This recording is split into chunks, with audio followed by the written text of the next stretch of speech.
Hi everybody, and welcome to the Millennial Revolt. Today we are going to be talking about North Korea because tensions have been escalating, where a conflict seems imminent. There's a lot of history between the US and the DPRK that must be taken into consideration, and context is extremely important to view these situations clearly and carefully. So there's so much to talk about, so let's just jump right into it. Since the beginning of the 20th century, Korea has been a part of the Japanese Empire. And after World War II, it fell to the Americans and the Soviets to decide what to do with Imperial Japan's possessions. In August of 1945, two young aides at the State Department divided the Korean peninsula in half along the 38th parallel. The Russians occupied the area north of the line, and the United States occupied the area to its south. By the end of the decade, two new states had formed on the peninsula. In the south, the anti-communist dictator Syngman Rhee enjoyed the reluctant support of the American government. In the north, the communist dictator Kim Il-sung enjoyed the slightly more enthusiastic support of the Soviets. Neither dictator was content on remaining on his side of the 38th parallel line, however, and border fights were common. Nearly 10,000 North and South Korean soldiers were killed in battle before the Korean War had even begun. The North Korean invasion came as an alarming surprise to American officials. As far as they were concerned, this was not simply a border dispute between two unstable dictatorships on the other side of the world. Instead, many feared it was the first step in a communist campaign to take over the world. For this reason, non-intervention was not considered as an option by many top decision makers in Washington at the time. The Korean War began on June 25, 1950, when 75,000 Soviet-backed North Korean soldiers poured over the 38th parallel line into South Korea to impose communism on its neighbor. The United States viewed this as a transformation of the Cold War into a warm war. The U.S. announced that it would respond by defending the pro-West South Korea. At first, the war was a defensive one, a war to get the communists out of South Korea, and it went badly for the Allies.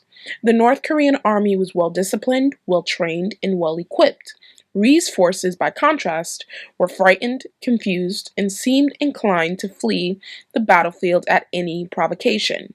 By the end of the summer, President Truman and General Douglas MacArthur, the commander in charge of the Asian theater, had decided on a new set of war aims. Now, the battle for the Allies, the Korean War, was an offensive one.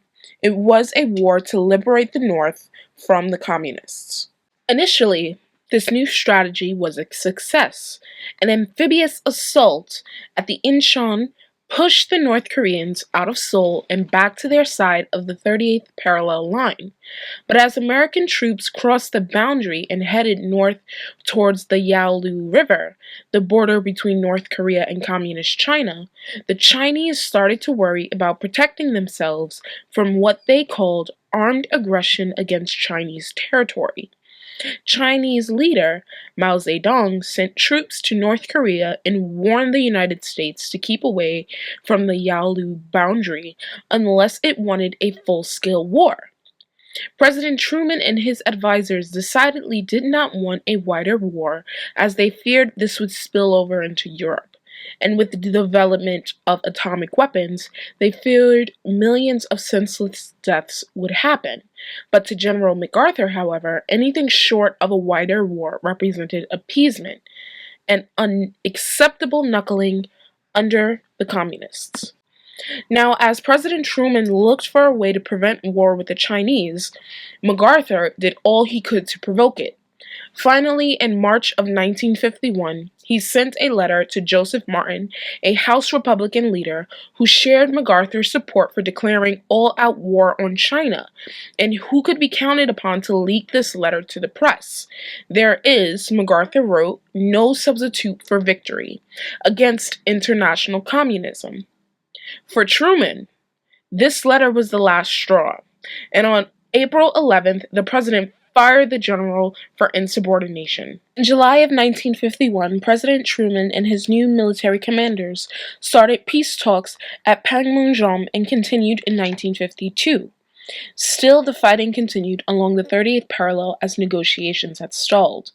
Both sides were willing to accept a ceasefire that maintained the 38th parallel boundary, but they could not agree on whether prisoners of war should be forcibly repatriated.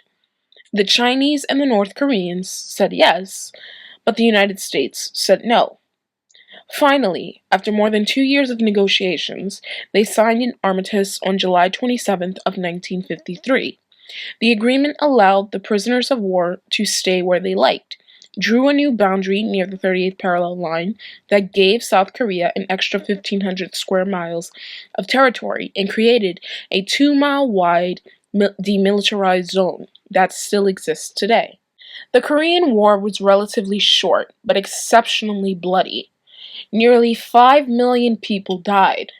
More than half of these, about 10% of Korea's pre-war population, were civilians. The rate of civilian casualties were higher than World War II's and Vietnam's. Almost 40,000 Americans died in action in Korea, and more than 100,000 were wounded. So it's important that we lay the foundation of what was happening during the Korean War, American diplomacy at the time of all of this, what the Chinese were doing, the Soviets were doing, and everything that was happening behind the scenes, because this has shaped the way America conducts its foreign policy where the DPRK is concerned. Now flash forward to recent history. The then Clinton administration was in talks with North Korea's founder, Kim Il-sung, about easing sanctions and nuclear weapons non-proliferation in 1994, when stalled diplomatic progress resulted in Kim unloading a nuclear reactor, which would have yielded enough raw materials to make nuclear bombs.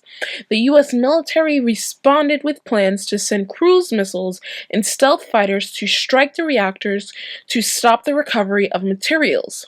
U.S. military personnel was sure the attack would spark another war on the Korean Peninsula, which would have resulted in millions of deaths, according to Pentagon forecasts. The Clinton administration and Kim's government managed to draw up in 1994 what was known as the Agreement Framework, or the Agreed Framework, an agreement between the two countries that would see North Korea take steps to denuclearize in exchange for energy aid and normalized relations. The agreement would eventually break down 9 years later when the Bush administration stepped in. Now, James Kelly, the then Assistant Secretary of State, visited North Korea on October 2002 to look into allegations that the country had a uranium enrichment program. The U.S. delegation reported that North Korea admitted to refining uranium, while Pyongyang denied having said so. Relations between the two countries soured, and North Korea withdrew from the Nuclear Non-Proliferation Treaty in 2003. In 2005, Pyongyang announced it had built nuclear weapons as a self-defense measure and conducted tests the following year. As the agreed framework broke down, the SixParty Talks began in 2003 to ensure some relations between Pyongyang and the rest of the world. The United States, South Korea, China, Japan, and Russia were part of talks with North Korea to discuss ending the North's nuclear program. That too came to an end in 2009. Kim Jong-il, who succeeded his father as leader of North Korea in 1994, labeled the Bush administration as being hostile to its regime, with President George W. Bush naming North Korea part of the axis of evil in his 2002 State of the Union address. The SixParty Talks continued working, however, on denuclearizing North Korea in exchange for normalized trade and political relations with the outside world. In 2008, Bush removed North Korea as being a state sponsor of terrorism from its list, which it had been on since 1987 as part of the denuclearization deal. Now, under the Obama administration, diplomatic relations had been stuck for the last 5 years, and any U.S. efforts to revive talks with North Korea were thwarted in 2009 when North Korea went ahead with its satellite launch despite international pressure against it. Now, under international space law, every nation has the right to launch a satellite into orbit. Yet North Korea alone was singled out for condemnation and denied that right. The United States, with over 1,000 nuclear tests, has always reacted in outrage to North Korea's 5.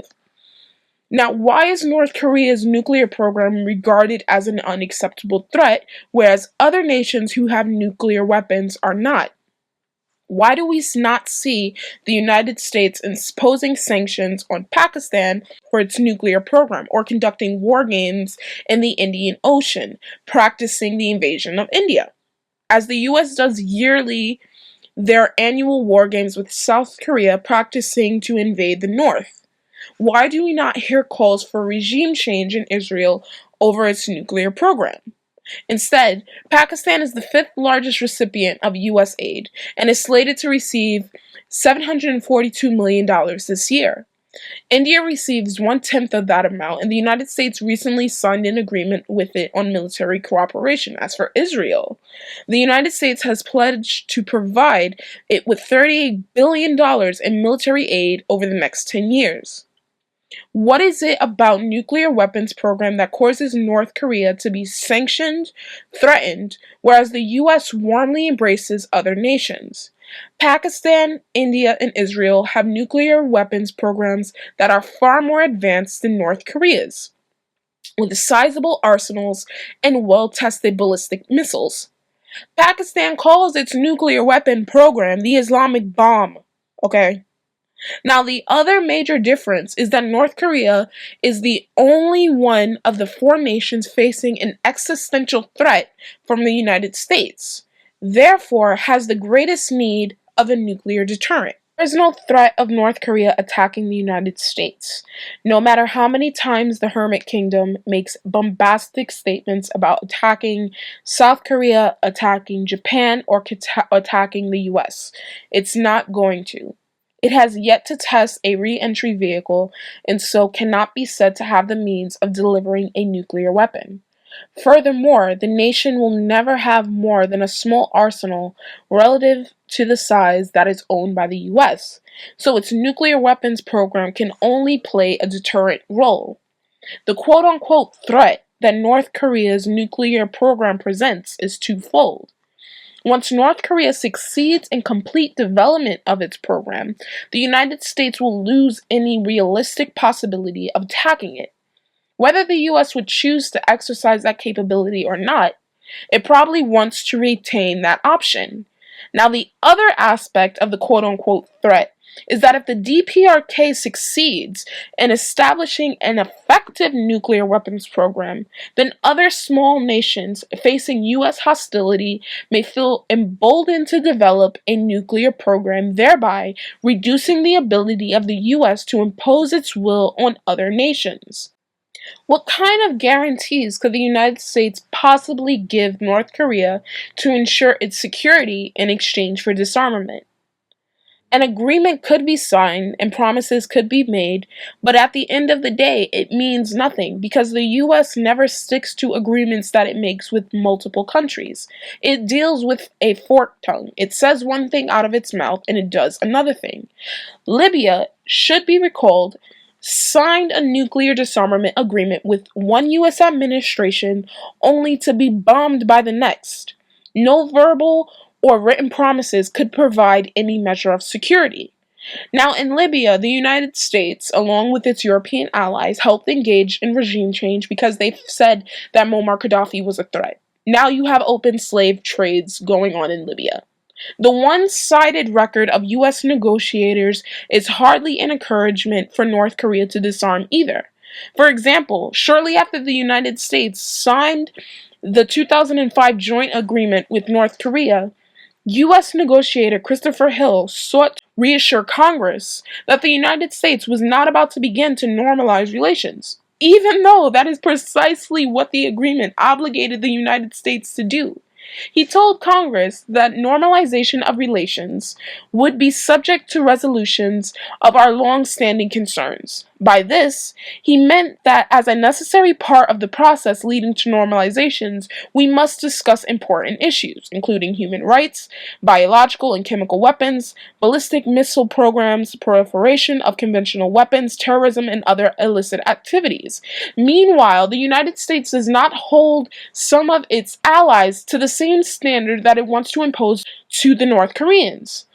Quote unquote, Saudi Arabia, which is the biggest human rights abuser in the world. Now, North Korea, he said, would have to commit to international standards across the board and then prove its intentions. Now, Christopher Hill's point was loud and clear. Even if the U.S. was to sign an agreement of normalizations with the North Koreans, it had no intention of doing so for whatsoever. Now, even if the North Koreans were to denuclearize fully, relations would still not move toward normalization. North Korea would only be faced with a host of additional demands. Indeed, far from beginning to normalize relations, within the days of signing the September 2005 agreement, the Treasury Department designated Mako-based Banco Delta Asia as a primary laundering concern. Despite the lack of any evidence to back the claim, U.S. financial firms were ordered to sever relations with this bank, which led to a wave of withdrawals by panicked customers and the bank's closure.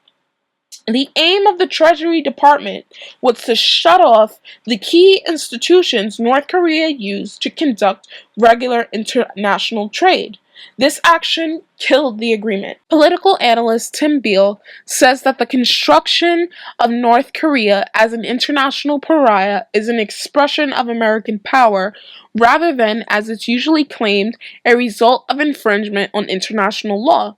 He says, in fact, the discriminatory charges against North Korea are themselves a violation of norms of international law and the equal sovereignty of states. Since 1953, North Korea has never been at war with any other nation. During that same period, however, the U.S. has overthrew the government of Guatemala, sent a proxy army to invade Cuba, bombed and invaded Vietnam at the cost of 2 million lives. It bombed Cambodia and Laos, sent troops into the Dominican Republic, backed a military coup in Indonesia in which 500,000 people were killed, organized a military coup in Chile, backed Islamic extremists in an effort to top a secular government in Afghanistan. The U.S. invaded Grenada, mined harbors and armed anti-government forces in Nicaragua, armed right-wing guerrillas in Angola and Mozambique, armed and trained Croatian forces and supplied air cover as they expelled 200,000 people from their homes in Cartagena, bombed half of Bosnia, armed and trained Kosovo Liberation Army, attacked Yugoslavia, invaded Iraq, backed the overthrow of governments in Yugoslavia, Ukraine, Georgia, Honduras, and many other nations, bombed and destroyed Libya, and armed and trained jihadists in Syria. And yet we are told that North Korea is a threat to international peace and stability. Previous U.S. administrations, as well as the current one, has maintained their aggressive stance against North Korea, while claiming that North Korea is a threat. Now, this is not in defense of the communist government in North Korea, and this is not to say that North Korea isn't suppressing its people, because it is. And it has an atrocious human rights record. It assassinates its political opponents and imprisons its dissidents. The government uses threat of detention, forced labor, and public executions to ensure obedience and imposes harsh restrictions on the freedom of information and movement. It criminalizes leaving the country without official permission, and in some instances, state security services have actively pursued North Koreans fleeing into China, seeking to detain and forcibly return them back to North Korea. But open dialogue between North and South Korea, with international cooperation from China, Russia, Japan, and the US, is the only way to truly bring peace and change in North Korea. Bringing peace at the end of a gun and threatening violence, democracy does not spring forth from that. Only more death and destruction, and it digs people into their ways. And this is why you see what is happening now on the Korean Peninsula, and why there's so much tension and threats of violence can break out at any moment because of situations like this. Now, there has been numerous establishment think tanks and policy wonks who have churned out policy papers and filled with recommendations for the Trump administration. A common theme in these policy think tanks and papers is the demand to punish China for its relations with the DPRK. Now, CIA Director Mike Pompeo believes that Iran and North Korea cooperate in what he calls an evil partnership. He has also called for the mobilization of economic and military powers against the DPRK. Now, the most moderate set of proposals offered to the Trump administration is the one produced by Joel Witt from the U.S. Korea Institute, in that it at least calls for an initial stage that Witt terms as phased coercive diplomacy. Initial diplomatic contracts would explore whether agreements that serve the U.S. interests are possible, while at the same time the U.S. would lay groundwork for increasing pressure on North Korea. He calls for a modest scaling back of the annual U.S. war crimes could be offered as an incentive to North Korea, along with negotiations on a peace treaty, as long as the U.S. feels that it gains more from North Koreans' concessions. So it's not about truly bringing peace to the Korean Peninsula. It's about if the U.S. can actually gain something from North Korea denuclearizing and actually coming back into the global community. See, what a lot of these policy think tanks want is just the U.S. to take control of North Korea. That's mostly what it comes down to. At the same time, Witt calls for the Trump administration to communicate toughness and implement a long-term deterrence campaign. This would include rotation of B-1 and B-52 bombers in South Korea on a regular basis, along with stationing nuclear weapon-armed submarines off the Korean coast. While negotiations are underway, Joel Witt wants the U.S. to direct a propaganda war against the DPRK by increasing radio broadcasts and infiltrating portable storage devices containing information designed to destabilize the government. What he does not say is that such hostile measures can only have the effect of derailing diplomacy. And again, this would entrench the Korean government, the North Korean government, in its ways and actively force them to create more nuclear weapons as a deterrent against U.S. aggression. Every action has a reaction, and unfortunately, there are too many people in Washington who do not realize this. He says that if North Korea proves less than compliant to U.S. demands, or if it prepares to test an ICBM, then Witt advises Washington to impose a total energy and non-food embargo on North Korea. Witt argues that China must accede to U.S. demands, which is completely delusional in this man's mind, in that the UN Security Council for what amounts as economic warfare on North Korea. or else the United States should impose crippling sanctions on the DPRK and secondary sanctions on China, which the United States is already doing with the backing of the international community, are imposing crippling sanctions on the DPRK where they can't move and basically can't feed their people. This is another reason why you have so many problems in their country. They cannot actually function to the point where they're going to break down. And I believe that this is what the US government wants. But at the same time, while you're trying to do this, you're hurting millions of North Koreans in the process. By attacking the Chinese economy in this manner, Joel Witt says this would send a message that the United States would be prepared to face a serious crisis with China over North Korea's behavior.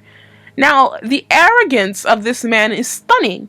If China does not agree to American demands in the United Nations, then it would also be punished through US sanctions. So this is the kind of influence that is being peddled in Washington through think tanks, through these institutes, through policy papers. This is just one of the suggestions that are being made to the Trump administration, and it's extremely dangerous. Other suggestions that are being floated to the Trump administration is from U.S. Navy Commander Skip Vincenzo, who prepared a set of recommendations that proved so popular in Washington that it was jointly published by 4 other think tanks. Now, Vincenzo is looking ahead and is planning for how the United States and South Korea could attack the DPRK without suffering great losses. So they're planning to engage in a war. Now, technically, we have never really signed a peace treaty with North Korea, and we are still at war. But again, unless our country is attacked or we are in imminent danger, we do not attack other countries. And this is something that the United States has been doing for the past decade. Now, Commander Vincenzo has urged the Trump administration to conduct an information war to undermine North Korea from within. The aim would be convincing regime elites that their best options in a conflict would be to support the ROK, which is the Republic of Korea, which is South Korea, then ROK-US alliance efforts. He says that easily understood themes such as stay in your garrisons and you will get paid should target the military rank and file. North Korea military commanders should be told that they would be quote-unquote financially rewarded for their avoiding combat, while millions of people would die in the process.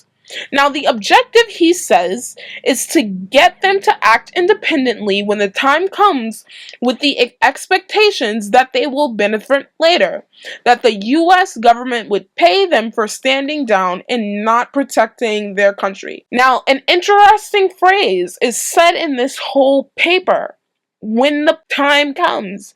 Now, Navy Commander Vincenzo anticipates that military intervention in North Korea is only a matter of time. And if we can see anything that's building up right now on the Korean Peninsula, it seems that this recommendation is actively being pursued in the Trump administration. He clearly envisions a scenario that is going to be exactly like the U.S. invasion of Iraq, when many Iraqi units melted away rather than fighting the Americans who invaded their country. Now, there is this fantasy that the U.S. could repeat the Iraqi experience in the DPRK is based on a misjudgment of Koreans' national character. Nor does it take into account that what followed the invasion of Iraq could hardly be constituted as a peaceful development. Iraq is now a failed state with terrorist Islamist groups controlling parts of that country. Now, the Brookings Institute has a completely different approach. They call for an all-out economic warfare on the North Korean people, a quote-unquote more robust approach. Now, it advises the Trump administration to go after the financial lifeblood of the North Korean regime in new ways. By starving the regime of foreign currency, cutting off Pyongyang off from international financial and trading systems, squeezing its trading networks, and directing its commerce and using covert and overt means to take advantage of the regime's many vulnerabilities. A strong foundation of military measures must underline this approach, the Brookings Institute says. In a major understatement, however, the Institute admits that such an approach carries risks. Indeed, it does. It is only the Korean people who would bear the cost, while Washington's political class would face none of the consequences of their actions, because they never do. This is why the US government is allowed to get away with majority of its reckless foreign policy, because no one stops them. And anyone who stands up to the United States is either sanctioned, where they can barely function and the people ultimately suffer, or their countries are bombed and regime change occurs. What the Brookings Institute is calling for is an economic strangulation of North Korea, which is essentially happening to their economy, which would bring about the collapse of people's livelihoods and mass starvations. Now, this is not to say that the communist regime in North Korea isn't already doing atrocious things to their people, and the North Korean people would be better off if Kim Jong-un was disposed of. But only peace and diplomacy can bring that. The United States has a habit of doing this, and every time we get involved in countries abroad, nothing good comes from it. The only way you can bring everlasting peace and truly bring effective change in North Korea is if you have South Korea, Japan, China, Russia, and the United States working together to bring positive change to that country, open them up. Now, if they are opened up, the people will have a broader perspective of the world. They will be able to read books and enlighten things that they've never read before. That will have a change in the next generation. It may not happen in this one, but it could happen in the next. And it could bring positive changes without violence breaking out, without people dying because of Washington implementing policies that would ultimately hurt and kill them in the end. And the only people who would suffer from this is the North Korean people and the South Korean people, because South Koreans have family on the other side of the border, which is never taken into consideration when any of these policy decisions are being made. And these are only some of the suggestions made by policy wonks and military experts in the US. This is not a sign of peace. What they are proposing is not going to bring about peace on the Korean Peninsula. For all of North Korea's bluster, they function within the border of their country. Now, this is not to say that they have not attacked South Korean ships and shot them down, but these are rare occurrences.